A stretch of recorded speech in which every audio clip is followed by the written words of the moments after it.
Welcome to my show. तो दोस्तों कैसे हैं आप? उम्मीद करती हूँ कि आप सभी अच्छे होंगे। चलिए शुरुआत करते हैं आज की इस ब्यूटीफुल वीडियो से। दोस्तों, धूप, धूल, प्रदूषण, गलत खान पान की वजह से महिलाओं हो या फिर पुरुष, दोनों में बालों के झड़ने की समस्या आम बात हो गई है। इसके साथ ही बालों के अच्छे से देखभाल न करना, कई तरह की दवाएं और उनका ट्रीटमेंट भी हेयर फॉल के कारण हो सकते हैं। वैसे तो इस समस्या को रोकने के लिए बहुत सारे ऑप्शन मौजूद हैं, लेकिन पीआरपी ट्रीटमेंट हाल ही में इस समस्या से निपटने का एक नया तरीका है, जिसे विदेशों में ही नहीं अब इंडिया में भी इस्तेमाल किया जाने लगा है।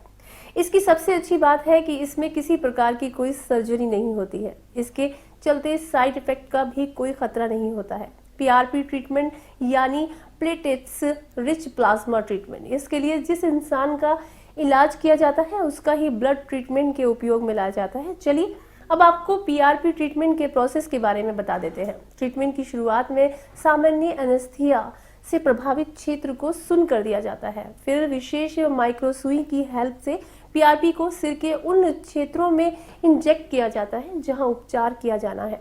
पीआरपी को प्रभावित क्षेत्र पर ड्रमर रोलर के द्वारा भी इन्फ्यूज किया जाता है। ड्रमर रोलर का प्रयोग करने से पहले त्वचा पर सुन्न करने वाली सामान्य क्रीम लगा दी जाती है। इस प्रक्रिया को पूरा होने के लिए कई सिटिंग्स की जरूरत होती है। और साथ साथ आपको बता देती हूँ, ये बालों की ग्रोथ तो बढ़ाता ही है, बल्कि हेयर फॉलिकल को भी मजबूत करता है। सुइयां चुभाने और ब्लड निकालने की बात से ये दर्दनाक लग सकता है, लेकिन इस ट्रीटमेंट के दौरान पूरा एरिया सुन्न कर दिया जाता है, जिससे किसी तरह का कोई दर्द नहीं होता। इस प्रोसेस के बाद ना तो कोई निशान पड़ता है और ना ही दवाइयाँ लेने की जरूरत होती है। इस ट्रीटमेंट में किसी भी बाहरी चीज को शामिल नहीं किया जाता, जिसके कारण किसी भी प्रकार के साइड इफेक्ट का कोई खतरा नहीं होता, ना ही किसी तरह की कोई एलर्जी होती है। पीआरपी में व्हाइट ब्लड कॉर्पस की भी काफी मात्रा होती है, जो इन्फेक्शन से बचाती है। दोस्तों, अब हम आपको इस प्रक्रिया से कम 2 सप्ताह पहले किन सावधानियों को ध्यान में रखना चाहिए वो बताने जा रहे हैं, तो वीडियो को ध्यान से देखिएगा। इस प्रक्रिया से कम 2 सप्ताह पहले विटामिन ए, विटामिन ई, लहसुन, सनकोड, लिवर ऑयल, मल्टीविटामिन और आवश्यक फैटी एसिड जैसे रक्त को पतला करने वाले किसी भी एजेंट से बचें।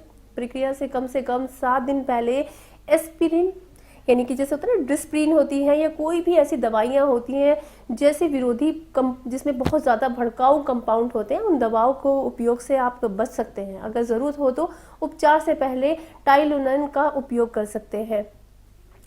प्रक्रिया से कम 7 दिन पहले सूर्य के सीधे संपर्क में आने से बचें। अपने डॉक्टर से किसी भी दवा पूर्वक या जड़ी बूटियों के बारे में बताएं जो आप ले रहे होंगे। प्रक्रिया से पहले इसे जारी रखना है या नहीं, इस पर डॉक्टर की सिफारिश का पालन करें। प्रक्रिया से कम 3 दिन पहले शराब के सेवन से बचें।